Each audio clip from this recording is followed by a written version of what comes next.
Hello everyone, welcome to युक्ति professional classes. इस video में हम एमपीपीएससी असिस्टेंट रजिस्ट्रार की यूनिट 3 में मध्य प्रदेश विश्वविद्यालय अधिनियम 1973 के बारे में देखने जा रहे हैं। अगर आपने मेरे चैनल को सब्सक्राइब नहीं किया तो मेरे चैनल को सब्सक्राइब शेयर लाइक ज़रूर करिए। चलिए स्टार्ट करते हैं। सबसे पहला है सेक्शन 1। सेक्शन 1 में short title extend and commencement है, जिसमें ये दिया गया है कि इस एक्ट का नाम मध्य प्रदेश विश्वविद्यालय अधिनियम 1973 होगा। ये संपूर्ण मध्य प्रदेश पर लागू होगा और जिस दिन राज्य सरकार राजपत्र में अधिसूचना में जारी करेगी वही डेट इसकी लागू की होगी, है ना। और सबसे पहले इसमें देख लेते हैं टोटल इसमें चैप्टर जो है, टोटल चैप्टर 12 चैप्टर है और सेक्शन जो बोलेंगे सेक्शन होंगे 69 इसमें टोटल सेक्शंस दिए गए हैं। Next section repeal and section 2 जो है रिपील और सेविंग से रिलेटेड है। थर्ड में जो है ट्रांजिशनरी प्रोविज़न और फोर्थ है हमारी डेफिनेशन क्लास। तो डेफिनेशन क्लास में देख लेते हैं सेक्शन 4 सबसेक्शन 1 में दिया है बोर्ड ऑफ स्टडीज। विश्वविद्यालय का शैक्षणिक पाठ्यक्रम में अध्ययन से संबंधित एक निकाय होगा जिसको बोर्ड ऑफ स्टडीज बोलेंगे। academic body responsible for studies and syllabus। Next है सेकेंड क्लास में शेड्यूल ट्राइब्स जो आर्टिकल 342 में दिया गया है में सूचीबद्ध है। थर्ड में शेड्यूल कास्ट आर्टिकल 341 के अंतर्गत जो सूचीबद्ध है जातियाँ वो उसमें आ जाएगी। फोर्थ में एम्प्लॉयज़, तो एम्प्लॉयज़ में जाएगा विश्वविद्यालय द्वारा नियुक्त कोई भी व्यक्ति जिसमें शिक्षक व अन्य कर्मचारी शामिल है। फिफ्थ क्लास में आ जाएगा इसके एग्जीक्यूटिव काउंसिल। तो ये विश्वविद्यालय का मुख्य कार्यकारी निकाय है, तो ये ध्यान रखिएगा principal executive authority of the university. Next class है सिक्स्थ कुलपति। तो कुलपति में आ जाएगा विश्वविद्यालय का कुलपति मतलब vice chancellor of the university. कुलाधिपति क्लास 7 विश्वविद्यालय का कुलपति governor of MP. The chancellor of the university, जो चांसलर होता है वो स्टेट का गवर्नर होता है, तो यहाँ पे एमपी का जो गवर्नर है वही कुलाधिपति होंगे। 8th क्लास में हॉल की डेफिनेशन दी गई है, छात्रों के लिए आवास या सामूहिक जीवन की इकाई। 9th में है स्टेट्यूट्स ऑर्डिनेंस और रेगुलेशन, तो विश्वविद्यालय के नियम उपनियम एवं विनियम से यहाँ पर बोला गया है। 10th प्रिंसिपल, तो कॉलेज का प्रधान और मुख्य अधिकारी head of the college. 11th school of studies उच्च अध्ययन, तो institution for higher learning and research, उच्च अध्ययन व शोध हेतु विश्वविद्यालय द्वारा संचालित संस्थान को यहाँ पे स्कूल ऑफ स्टडीज बोला गया है। नेक्स्ट 12 है कॉलेज, विश्वविद्यालय द्वारा संचालित या संबद्ध संस्थान, तो इंस्टीट्यूशन मेंटेन बाय और एफिलेटेड टू द यूनिवर्सिटी, तो ऐसा इंस्टीट्यूशन जो यूनिवर्सिटी से के द्वारा मेंटेन हो या फिर एफिलेटेड किया गया हो। नेक्स्ट क्लास है 13 हेड ऑफ कॉलेज डिपार्टमेंट, तो कॉलेज के किसी विभाग का प्रमुख head of any department of college. 14 है रजिस्टर्ड ग्रेजुएट, अधिनियम के अंतर्गत पंजीकृत स्नातक graduate registered under this act. Next है 15 एकेडमिक काउंसिल, तो विश्वविद्यालय का सर्वोच्च शैक्षणिक निकाय, तो highest academic body of the university. 16 है डिपार्टमेंट अध्ययन विभाग या केंद्र, department of studies including centres. Next है 17 यूनिवर्सिटी, सेकेंड शेड्यूल में जो पार्ट 1 और 2 में वर्णित है विश्वविद्यालय वो इसमें यूनिवर्सिटी आएगी। University specified in part 1 and 2 of second schedule. Next है 18 यूजीसी, तो यूनिवर्सिटी ग्रांट कमीशन एक्ट 1956 के अंतर्गत गठित आयोग। 19 हेड ऑफ यूनिवर्सिटी डिपार्टमेंट, तो विश्वविद्यालय का शिक्षण विभाग का प्रमुख। यहाँ पे डिपार्टमेंट दिया और यहाँ हेड ऑफ यूनिवर्सिटी डिपार्टमेंट दिया, ठीक। तो head of teaching department of the university. फिर 20 में है टीचर्स, तो प्रोफेसर, रीडर, लेक्चरर आदि इसमें शामिल होंगे। ये ध्यान रखिएगा, टीचर्स में कौन कौन इंक्लूड है, प्रोफेसर्स, रीडर्स और लेक्चरर। 21 पर्सनल कनेक्टेड, विश्वविद्यालय कॉलेज से संबंधित कोई भी व्यक्ति।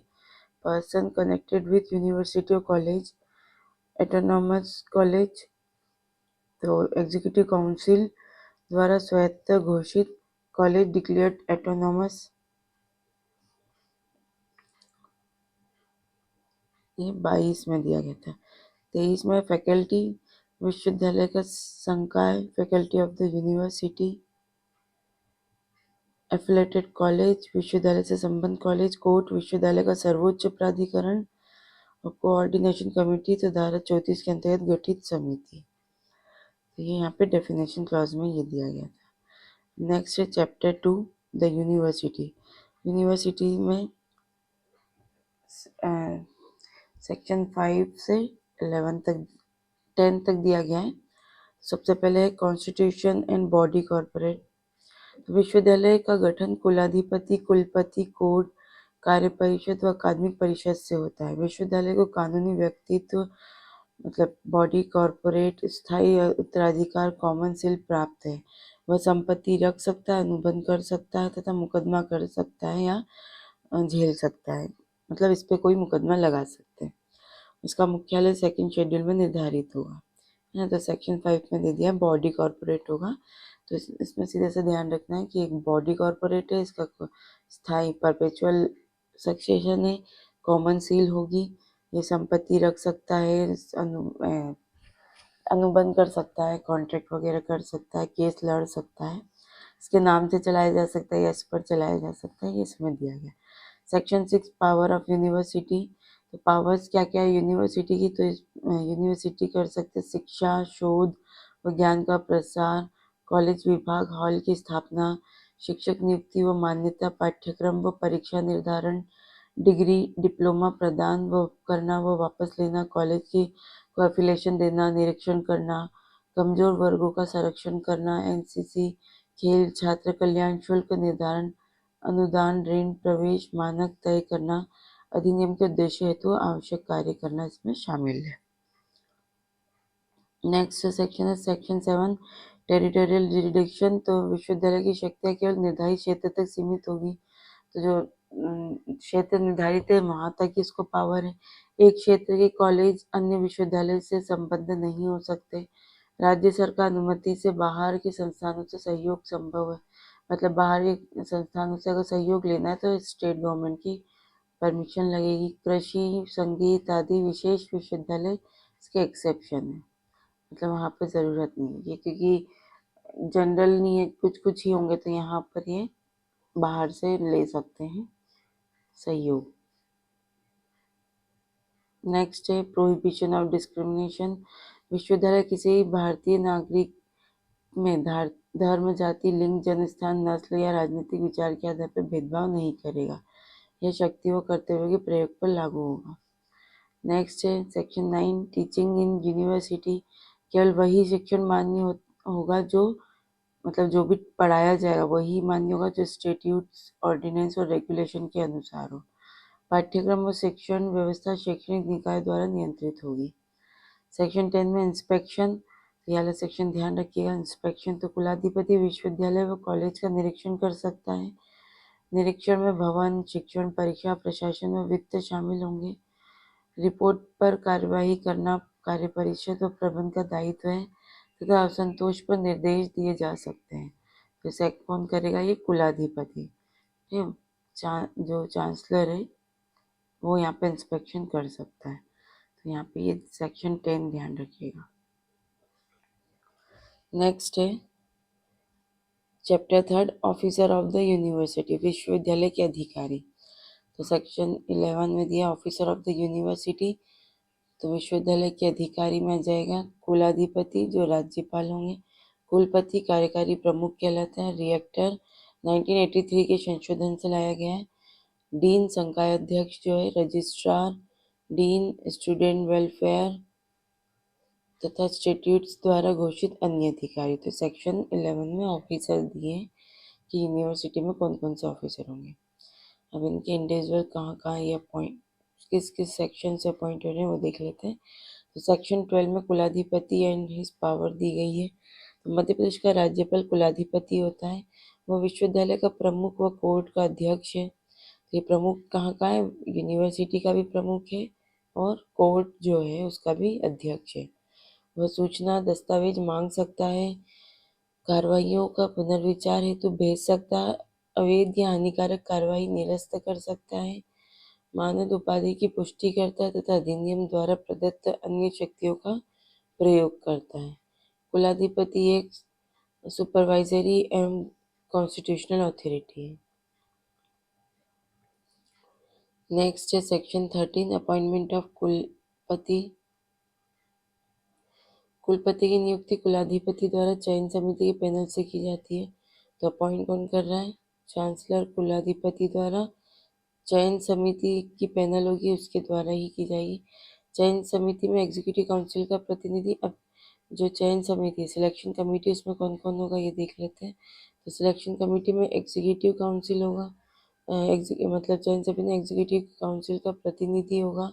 यूजीसी का नामित सदस्य तथा कुलाधिपति का नामित सदस्य होता है ना। जो कुलाधिपति ने नॉमिनेट किया है वो पर्सन, यूजीसी ने जो किया है वो सदस्य। प्रक्रिया कार्यकाल समाप्ति से 6 माह पूर्व प्रारंभ होती है और समिति विफल होने पर नई समिति बनती है और दोनों विफल होने पर कुलाधिपति सीधे नियुक्त कर सकता है नियुक्ति। Section 40 terms salary and vacancy of कुलपति। कुलपति पूर्णकालिक वेतनभोगी अधिकारी है तो ये ध्यान रखिएगा, ये फुल टाइम सैलरी पाने वाला पर्सन ऑफिसर है। इसका कार्यकाल 4 वर्ष का होता है, अधिकतम 2 कार्यकाल कर सकता है, मतलब ये अपॉइंट एक बार में 4 वर्ष तक के लिए काम करेगा और 2 बार इसको अपॉइंट किया जा सकता है। उत्तराधिकारी आने तक कार्य कर सकता है ना। हटाने का अधिकार कुलाधिपति को है, तो सुनवाई का अवसर दिया जाएगा इसको जब हटाया जा रहा प्रोसेस की जा रही है तो यहाँ पर उसको अपॉर्चुनिटी भी दी जाएगी। कार्यवाहक कुलपति की व्यवस्था भी है इसमें। सेक्शन 15 में दिया है पावर्स एंड ड्यूटीज ऑफ कुलपति। तो ये ध्यान रखिएगा सेक्शन 13, 14 और 15 ये कुलपति से रिलेटेड है। सेक्शन 12 में चांसलर से रिलेटेड था। ये तीनों सेक्शन जो है कुलपति से रिलेटेड है। कुलपति विश्वविद्यालय का मुख्य शैक्षणिक व प्रशासनिक अधिकारी होता है। अधिनियम का पालन सुनिश्चित करता है, बैठकों का आयोजन करता है, आपातकालीन शक्तियां रखता है, हानिकारक निर्णय को रोक सकता है, कुलाधिपति को संदेह में भेज सकता है तथा सामान्य नियंत्रण व अन्य प्रदत्त शक्तियों का प्रयोग कर सकता है। अब सेक्शन 15A फर्स्ट कुलपति। प्रथम कुलपति विश्वविद्यालय की प्रारंभिक संस्थागत संरचना बनाता है, अस्थायी रूप से सभी प्राधिकरणों की शक्तियां प्रयोग करता है तथा सलाहकार समिति की सहायता से कार्य करता है। Next 15B reactor. रिएक्टर की नियुक्ति कुलपति की सिफारिश पर होती है। वह वेतनभोगी अधिकारी होता है तथा कुलपति द्वारा सौंपी गई शक्तियों का प्रयोग करता है। नेक्स्ट है स्टेट यूनिवर्सिटी सर्विस। रजिस्ट्रार व अन्य अधिकारियों का एक समान कैडर बनाया जाता है। नियम राज्य सरकार बनाती है। कर्मचारियों का स्थायी समायोजन व विश्वविद्यालयों के बीच स्थानांतरण संभव है ना। तो सेक्शन 15C में स्टेट यूनिवर्सिटी सर्विस दिया है। और रिएक्टर में यहाँ पे जो इसको प्री वाइस चांसलर भी बोला जाता है ना। तो 15B में इसमें अपॉइंटमेंट है उसकी।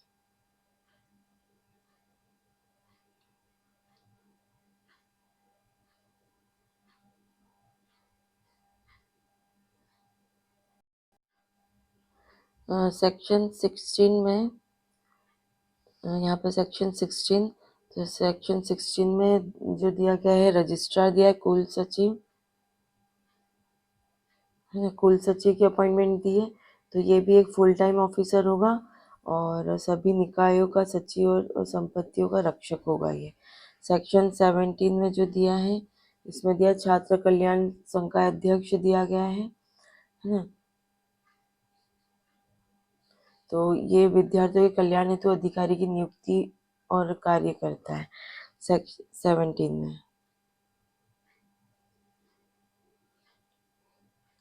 Dean of student welfare, DSW बोला जाता है इसको। फिर सेक्शन 18 जो है, सेक्शन 18 में अदर ऑफिसर है, तो अदर ऑफिसर जो अन्य अधिकारी होंगे, तो अधिनियम के तहत घोषित अन्य, मतलब अधिनियम यहाँ पे जो इसको भी घोषित करेगी, तो वैतनिक अधिकारियों की नियुक्ति यहाँ पे दी गई है सेक्शन 18 में। तो ये चैप्टर 2 में सेक्शन 11 से लेकर 18 तक दिया गया है। फिर चैप्टर 4 है अथॉरिटीज ऑफ द यूनिवर्सिटी। तो section 19 authorities of the university में जो संस्थाएं जो आएगी है ना, प्राधिकरण जो आएंगे अथॉरिटी, तो court, executive council, finance committee, ये 1991 में जोड़ा गया था। Academic council, faculties, board of studies, academic planning, evaluation board और इंस्टीट्यूट्स द्वारा अन्य प्राधिकरण सेक्शन 19 में ये दिया गया है कि ये प्राधिकरण शामिल होंगे।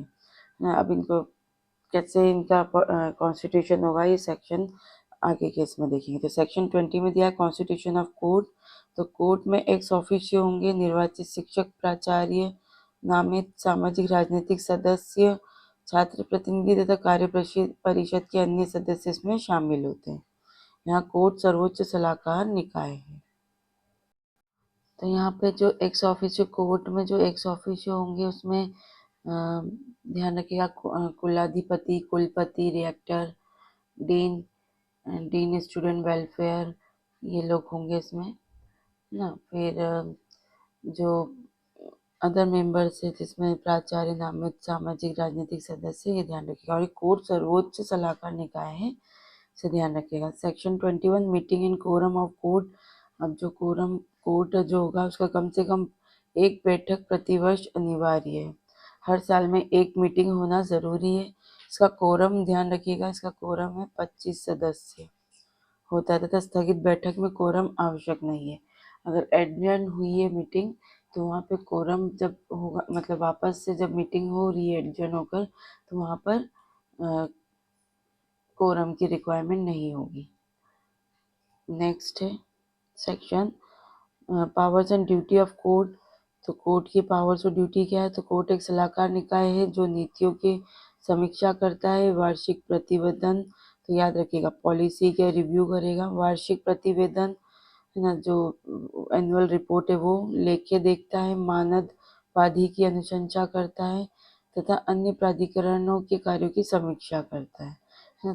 तो ये इसके पावर है। तो ये सेक्शन 20 से 22, ये 3 सेक्शन जो है कोर्ट से रिलेटेड है। कोर्ट 20 में कॉन्स्टिट्यूशन है, 21 में इसकी कोरम और मीटिंग है, 22 में powers and duties of the court दिया गया है। नेक्स्ट है एग्जीक्यूटिव काउंसिल। तो एग्जीक्यूटिव काउंसिल कार्य परिषद विद्यालय की कार्यकारी संस्था है। तो ये याद रखिएगा कार्यकारी संस्था है। अध्यक्ष कुलपति होता है। इसमें रेक्टर, डीन, निर्वाचित व नामित सदस्य तथा सरकारी प्रतिनिधि शामिल होते हैं। इसका कोरम जो है 7 सदस्य का होता है। कोर्ट का कोरम 25, एग्जीक्यूटिव काउंसिल का 7। पावर ऑफ एग्जीक्यूटिव काउंसिल, कार्य परिषद को वित्तीय नियंत्रण, बजट व लेखा, संपत्ति प्रबंधन, कॉलेजों की संबद्धता, स्वतः पद सृजन, अनुशासन, परीक्षा संचालन, ऑर्डिनेंस बनाना व शुल्क निर्धारण की शक्तियां हैं।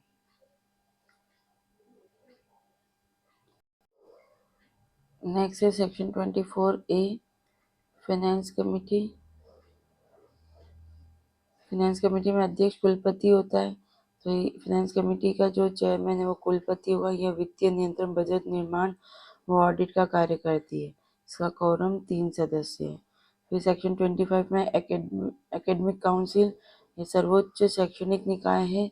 अध्यक्ष कुलपति होता है। इसमें डीन, विभाध्यक्ष और कॉलेज प्रतिनिधि शामिल होते हैं। इसका कोरम 12 होता है, ये ध्यान रखिएगा।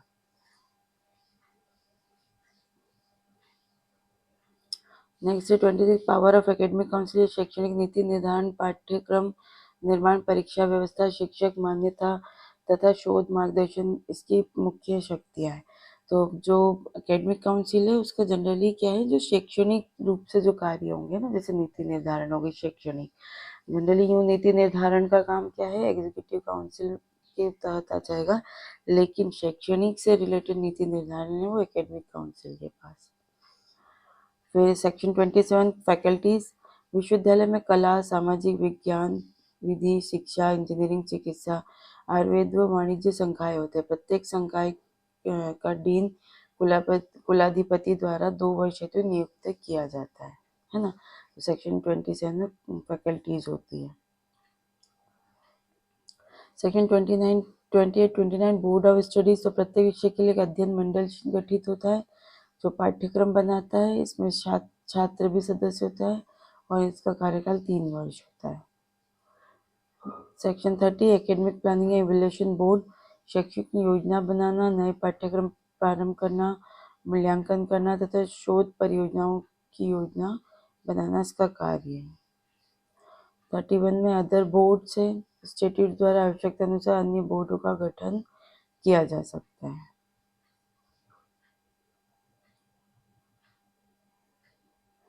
चलिए थोड़ा डिफरेंस देख लेते हैं सब में क्या है। जैसे कोर्ट एक पर्यवेक्षण, मतलब अगर नेचर के रूप में देखा जाए तो ये एक पर्यवेक्षण और नीति समीक्षा करने वाली संस्था है। एग्जीक्यूटिव काउंसिल जो एक कार्यकारी और प्रशासनिक संस्था है, एग्जीक्यूटिव और एडमिनिस्ट्रेटिव इंस्टीट्यूशन है। फाइनेंस कमेटी वित्तीय नियंत्रण करने वाली संस्था है। एकेडमिक काउंसिल सर्वोच्च शैक्षणिक संस्था है।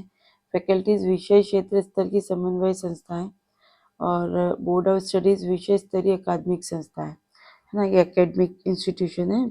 ये इंडिविजुअल जैसे विषय हुआ, हिस्ट्री हुआ, साइंस हुआ, लॉ हुआ, ऐसे इसके अलग अलग एक डिपार्टमेंट मान लीजिए और वो सारे डिसीजन लेगा। एक इंडिविजुअल ग्रुप होगा।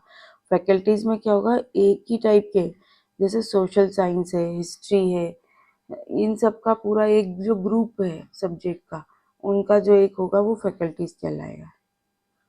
Academic planning and evaluation board योजना और मूल्यांकन करने वाली संस्था है। अब लेवल ऑफ ऑपरेशन, ये नेचर के अकॉर्डिंग था, अब ये ऑपरेशन कार्य स्तर के आधार पे पूरे विश्वविद्यालय स्तर पर कार्य करती है ना। पूरे विश्वविद्यालय, पूरी यूनिवर्सिटी के स्तर पे काम करेगी। एग्जीक्यूटिव काउंसिल प्रशासनिक स्तर, जो एडमिनिस्ट्रेटिव रिलेटेड कार्य है उससे रिलेटेड होगा। फाइनेंस कमेटी वित्तीय स्तर पर कार्य करती है। एकेडमिक जो है अकादमिक नीति स्तर पर जो मतलब शैक्षणिक नीतियाँ होगी उसके स्तर पर कार्य करती है। फैकल्टीज विषय क्षेत्र स्तर पर कार्य करती है। बोर्ड ऑफ स्टडीज विभाग या विषय स्तर पर कार्य करेगी। एकेडमिक जो है एकेडमिक प्लानिंग और इवैल्यूएशन बोर्ड संस्थागत योजना स्तर पर कार्य करता है। इसके मेन फंक्शन के आधार पर देख लेते हैं। तो कोर्ट जो एक मुख्य कार्य नीतियों और वार्षिक रिपोर्टों की समीक्षा करना। एग्जीक्यूटिव का है मुख्य कार्य प्रशासन चलाना और निर्णयों को लागू करना। फिनेंस का मुख्य कार्य बजट बनाना, व्यय को नियंत्रित करना। एकेडमिक काउंसिल मुख्य कार्य पाठ्यक्रम, परीक्षा और शोध से जुड़े निर्णय लेना। फैकल्टीज का मुख्य कार्य विभागों में समन्वय करना और अकादमिक प्रस्ताव की समीक्षा करना। बोर्ड ऑफ स्टडीज का मुख्य कार्य किसी विषय का पाठ्यक्रम बनाना और उसमें संशोधन करना। एकेडमिक प्लानिंग का है मुख्य कार्य अकादमिक योजनाएं बनाना और कार्यों का मूल्यांकन करना। एरिया ऑफ अथॉरिटी के आधार पर कोर्ट को विश्वविद्यालय पर सामान्य पर्यवेक्षण का अधिकार होता है। एग्जीक्यूटिव को है प्रशासनिक और कार्यकारी अधिकार होता है। फाइनेंस को वित्तीय मामलों पर अधिकार होता है। एकेडमिक को शैक्षणिक मामलों पर अधिकार। फैकल्टीज को विषय स्तर क्षेत्र स्तर के समन्वय का अधिकार। बोर्ड ऑफ स्टडीज को विषय के पाठ्यक्रम एवं विषय वस्तु पर अधिकार प्राप्त है। Academic planning and evaluation board को अकादमिक योजना और मूल्यांकन पर अधिकार प्राप्त है। चलिए आज के लिए इतना ही, मिलते हैं नेक्स्ट वीडियो में। Thank you. वीडियो को लाइक ज़रूर करिएगा।